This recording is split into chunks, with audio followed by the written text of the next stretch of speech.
I would define learning agility as uh, learning from experience rapidly and in a contextual way. We're now in this global economy where things are changing so rapidly, and we don't have control over many of these things. We need to be able to learn from experience and then rapidly, with precision, apply it to the context that we're privileged to be working. And the way we can live and prosper in it is by learning every day from our experiences, from what we see from other men and women, from coaches, from our colleagues, from the customer, from academia, from the government, and then saying, how can this apply in the business that I'm in, or the university that I'm at, or in People Matters? And if we don't do that, what we see in this day and age, because there is so much volatility and uncertainty, people become not key to the future. You have to be someone that's willing to challenge the status quo. You have to be someone that's willing to learn from experiences and experiment.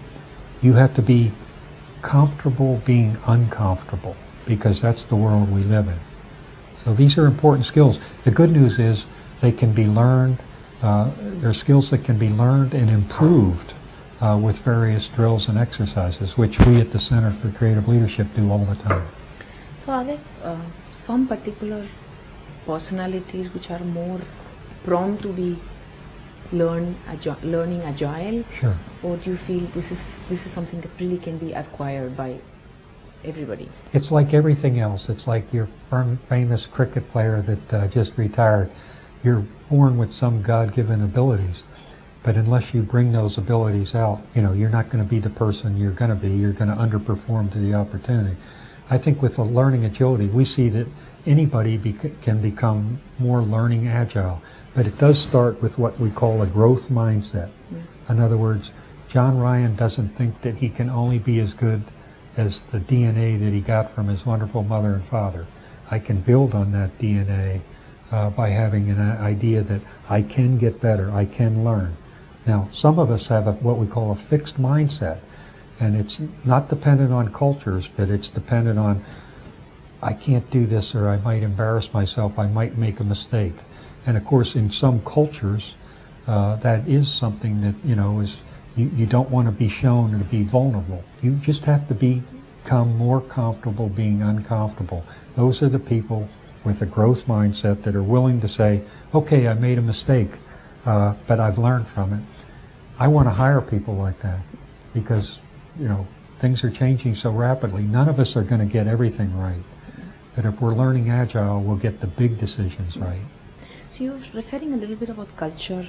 Have you experienced that culture can come on the way for learning agility? I think that it can be an impediment, but it's not something that can be permanent. It can be something where, if you are fortunate to have mentors, role models, your colleagues, if they see that it's okay to try things, to experiment, to get out on the edge of what I call your own personal envelope and be uncomfortable, if you encourage that, it will override, maybe the national culture or a religious culture and get people more comfortable. Yeah. It's very important for leaders, middle managers, whoever the supervisor is, to let people have that freedom.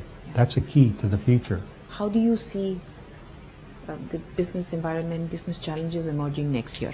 I start every year being cautiously optimistic. It depends on where you are, what industry you're in, and what kind of leaders you have in your organization. We are convinced at the Center for Creative Leadership that leaders make the future. And I'm not talking about just bald-headed old guys. We're talking about leaders at every level of your organization.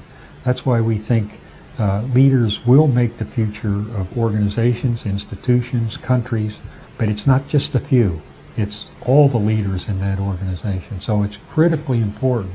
That's something that senior managers and leaders focus on, is the development of the men and women that they're privileged to lead. But overall, I see a very positive environment coming forth, depending on which part of the world you're in, but positive in general. Anything in particular for the Indian business leaders? There are incredible leaders in this country. I've been coming here for 20 years, and I see the entrepreneurial spirit getting deeper and greater every year. If I could offer one thing, it's what I offer everywhere, and it's with great humility. We should focus on the men and women we're privileged to lead and figure out how we can draw out their abilities in the coming year. And if we do that, our organizations are going to grow and prosper. What is the one thing to get that right? The one thing to get that right is judgment. I'm privileged to meet lots of very good leaders, but the great leaders are the ones who have this diagnostic ability. They have a large leadership repertoire, and they're very clear and unambiguous in their communications. If there's one thing that they have to get right, it's the people judgments. And the best thing that they can do is hire people who have been responsible in the past, who are looking for greater responsibility in the future, and that are people-oriented. If you think about it, a businessman has three areas that they focus on. There's the people business, there's the strategy, and there's operational execution. And my experience over 45 years is, if you get the people right, whatever your strategy and whatever your business operations, they'll execute that in a wonderful fashion. You can have a great strategy and a great business plan, but if you don't have the right people at every level, you're going to have a lot of work on your hands.